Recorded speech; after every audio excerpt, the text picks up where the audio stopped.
Halo, salam olahraga. Ini adalah prediksi line up Timnas Indonesia versus Australia pada kualifikasi Piala Dunia yang akan berlangsung di bulan Maret tahun 2025. Coba kita saksikan bersama ya. Meskipun Alex Pastur belum sempat hadir pada konferensi pers pertama Timnas Indonesia, namun calon asisten pelatih Timnas Indonesia senior tersebut kini tengah mempelajari strategi dan juga taktik yang dirinya akan terapkan bersama skuad Garuda. Saat ini Patrick Kluivert juga tengah melakukan pertemuan dengan jajaran tim di Liga 1 mengenai keinginan dia untuk bisa bekerja sama di putaran ketiga Piala Dunia kali ini. Sebelumnya, usai pemecatan Coach Sintayong dari kursi kepelatihan Timnas Indonesia Senior, Ketua Umum Federasi Sepak Bola Indonesia segera bergerak cepat untuk mengumumkan calon pelatih terbaru dan membangun tim nasional yang profesional. Patrick Kluivert sebagai legenda sepak bola dunia dan juga pelatih kepala Timnas Indonesia saat ini memiliki keoptimisan untuk bisa membawa skuad Garuda ke putaran final Piala Dunia. Dengan menerapkan taktik yang telah dirinya pelajari selama berkarir di Belanda, maka sudah tentu ini akan sangat cocok bagi para pemain yang juga didominasi oleh para pemain diaspora. Dan tentu pada pertandingan pertama melawan Timnas Australia di bulan Maret yang akan datang, Patrick Kluivert dan Alex Pastur akan berusaha keras untuk bisa membawa hasil positif pada laga debut mereka bersama Timnas Indonesia Senior. Oleh karenanya berikut ini merupakan prediksi line up yang dapat digunakan oleh Patrick Kluivert dan juga Alex Pastur pada laga antara Timnas Indonesia melawan Timnas Australia di lanjutan putaran ketiga kualifikasi Piala Dunia 2026. Seperti yang sudah diungkapkan sebelumnya, Alex Pastur dipastikan akan menggunakan formasi dengan memasang 3 pemain belakang, 4 pemain gelandang, dan 3 pemain penyerang.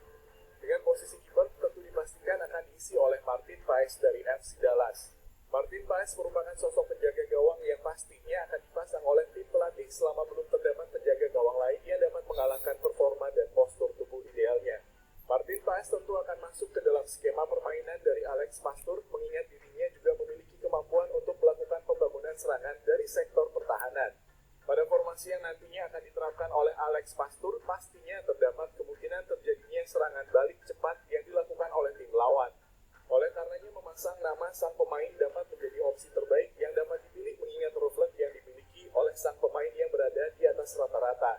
Sejak debutnya bersama Timnas Indonesia pada laga melawan Timnas Arab Saudi, Martin Paes selalu menjadi sosok penyelamat garis pertahanan yang membuat Timnas Indonesia sangatlah sulit untuk bisa ditembus oleh tim lawan.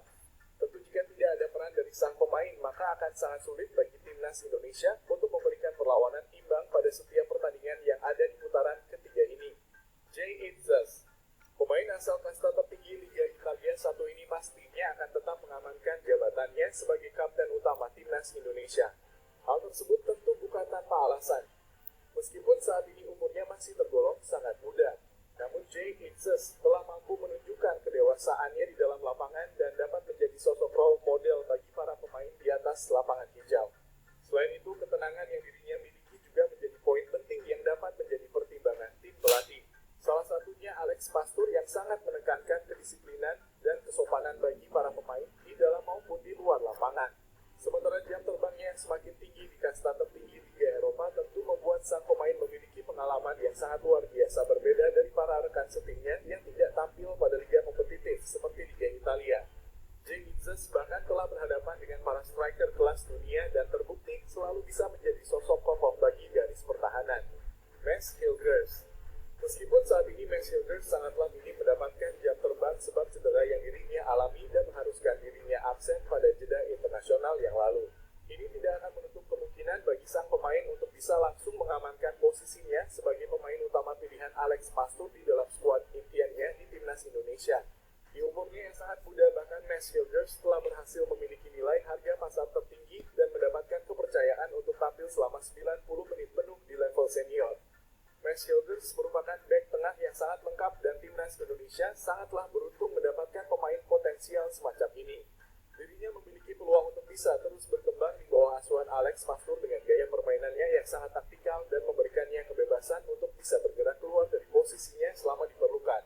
Dengan taktik yang Alex Pastur miliki dan penerapan filosofi total football, maka Max akan menjadi salah satu aset berharga yang dimiliki oleh Timnas Indonesia pada sisa pertandingan di kualifikasi Piala Dunia kali ini. Elkan Bagot, usai absen selama hampir 1 tahun tahun lamanya. Nama pemain kelahiran Bangkok satu ini yang telah bergabung bersama skuad Garuda sejak awal masa kepelatihan Coach Sintayong memiliki peluang untuk kembali merumput bersama skuad Garuda. Pemain yang saat ini berkarir di kasta ketiga Liga Inggris tersebut memiliki kesempatan untuk bisa masuk ke dalam daftar nama pemain yang akan masuk ke dalam pilihan utama Alex Pastur. Dengan tubuhnya yang besar dan semakin berisi, maka sudah tentu Elkan Bagot dapat menjadi benteng kokoh yang akan menjadi aset berharga bagi skuad Garuda. Terlebih pada laga melawan timnas Australia yang akan datang, hadirnya Elkan Bagot akan sangat berdampak signifikan bagi pemutusan serangan yang berasal dari serangan balik tim lawan. Dengan posturnya yang sangat tinggi, dirinya juga dapat menjadi opsi dalam skema tendangan sudut yang dapat dirinya eksekusi dengan lebih mudah. Kevin Dix, pemain asal FC Copenhagen, dipastikan juga akan masuk sebagai pemain utama yang dipilih oleh Alex Pastur dalam starting 11-nya di setiap pertandingan timnas Indonesia senior. Hal tersebut tak lepas dari pengalaman dan juga jam terbang sang pemain yang sudah sangat tinggi dan akan berdampak pada performa tim secara keseluruhan. Bahkan pada debut pertamanya melawan timnas Jepang yang lalu, Kevin Dix mampu menjadi sosok pemain kunci yang dapat menahan setiap gempuran dari para pemain top Jepang. Pastinya Kevin Dix memiliki nilai yang sangat berarti dan akan dimanfaatkan secara maksimal oleh Alex Pastur di dalam skema permainannya. Terlebih Kevin Dix merupakan tipe pemain yang juga gemar berlari dan menusuk ke dalam kotak penalti. Dirinya tentu dapat bekerja sama dengan sektor sayap penyerangan untuk menciptakan kombinasi yang sangat efektif dan akan memberikan keunggulan bagi tim di dalam pertandingan. Calvin Verdonk, pemain asal NEC Nijmegen yang juga sering masuk ke dalam skuad terbaik di setiap pekan Liga Belanda, tentu telah ditargetkan oleh Alex Pastur untuk mengisi posisi sayap kiri pertahanan timnas Indonesia. Sejak debutnya bersama timnas Indonesia, Calvin Verdonk langsung mengamankan posisi utamanya dan terbukti dapat tampil sangat baik di dalam setiap pertandingan. Bahkan Calvin Verdonk memiliki etos kerja yang sangat tinggi dan akan tetap berlari meskipun dirinya menghadapi cedera akibat kelelahan.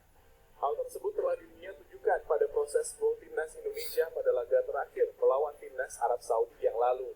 Etos kerja semacam ini tentu akan sangat dengan mudah dimanfaatkan oleh tim pelatih untuk menciptakan kesolidan di dalam pertahanan dan juga skema penyerangan.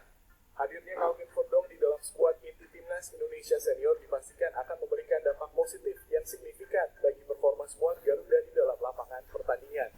Jairo Ridwan, meskipun belum dapat dipastikan sang pemain benar-benar dapat tampil pada laga di bulan Maret yang akan datang, namun nama sang pemain pastinya akan dipilih oleh Alex Pastur jika menghadapi lawan yang sangat berat seperti melawan timnas Australia. Jairo merupakan sosok gelandang bertahan yang telah memiliki pengalaman dan jam terbang yang sangat tinggi di kasta tertinggi Liga Inggris. Berbekal pengalamannya yang tidak bisa dimiliki oleh setiap pemain di dalam skuad Garuda, tentu hadirnya Jairo akan memberikan dampak yang sangat positif di dalam pertandingan. Peran dari sang pemain merupakan jangkar pengangkut air yang dapat bergerak bebas untuk memotong setiap serangan balik dari tim lawan. Dirinya juga menjadi salah satu pemain yang nantinya akan terus berdiri di luar kotak penalti untuk menyambut bola muntahan ataupun situasi krisis seperti serangan balik cepat. Hadirnya sang pemain dipastikan akan menjadi salah satu hal yang dinantikan oleh para penggemar sepak bola tanah air. Tom Hay, pemain asal Almere City, nampaknya akan secara cepat beradaptasi dengan taktik yang nantinya akan diterapkan oleh Alex Pastur di dalam setiap pertandingan. Tom Hay diprediksi akan menjadi salah satu otak di dalam lapangan yang akan mengatur serangan dan menciptakan pola permainan yang efektif di sektor tengah lapangan. Kemampuannya sebagai seorang pemain penghubung juga telah dirinya lakoni dan membuat dirinya dijuluki sebagai seorang profesor di dalam lapangan. Dengan kecerdasan yang dimiliki oleh Tom Hay, maka timnas Indonesia akan dapat dengan mudah melancarkan skema penyerangan yang efektif dan tepat sasaran yang akan berbuah keunggulan bagi skuad Garuda. Selain itu, Tom Hay juga merupakan pemain spesialis dalam tendangan bebas serta tendangan jarak jauh yang dapat dirinya manfaatkan di dalam pertandingan. Hadirnya sang pemain akan memberikan dampak positif dan angin segar bagi para pemain penyerang yang berhadapan langsung dengan penjaga gawang. Marcelino Ferdinand, Alex Pastur dan Patrick Kluivert kemungkinan besar akan memainkan dua striker tengah jika sang pelatih ingin memanfaatkan peran bebas dari sosok wonderkid Indonesia satu ini. Marcelino Ferdinand yang merupakan sosok gelandang serang dapat dikatakan sangatlah nyaman untuk bermain sesuai dengan keinginannya dan berlari ke berbagai macam sektor penyerangan. Potensi yang telah dirinya tunjukkan pada laga melawan timnas Arab Saudi yang lalu sudah cukup membuktikan bahwa sang pemain memanglah layak untuk masuk ke dalam salah satu gelandang serang yang berperan sebagai sosok kreatif di dalam lapangan.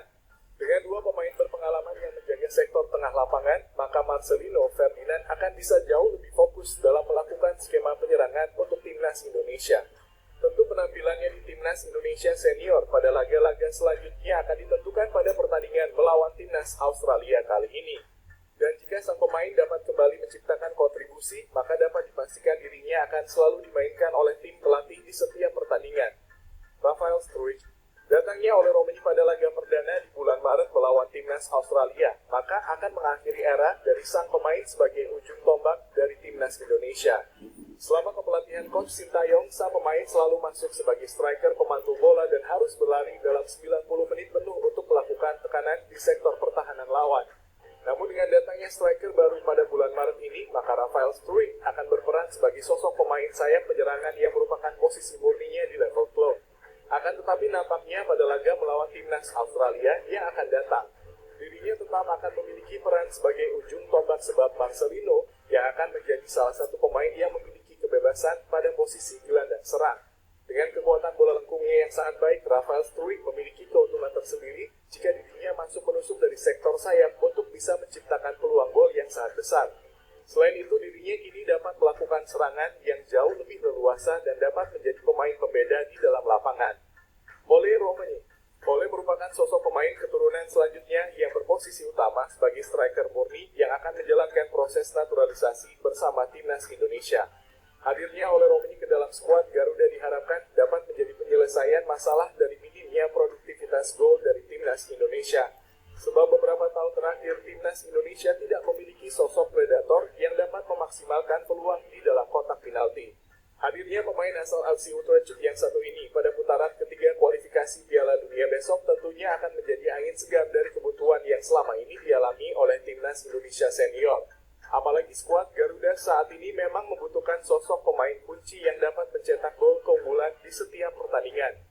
Sebab sisa laga yang akan berlangsung di bulan Maret dan Juni yang akan datang akan menjadi laga krusial yang menentukan langkah bagi skuad Garuda untuk bisa lolos ke putaran final Piala Dunia 2026 yang akan datang.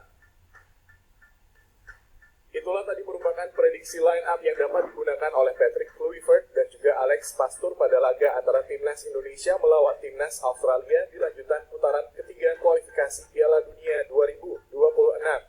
Jangan lupa tulis pendapat kalian di kolom komentar.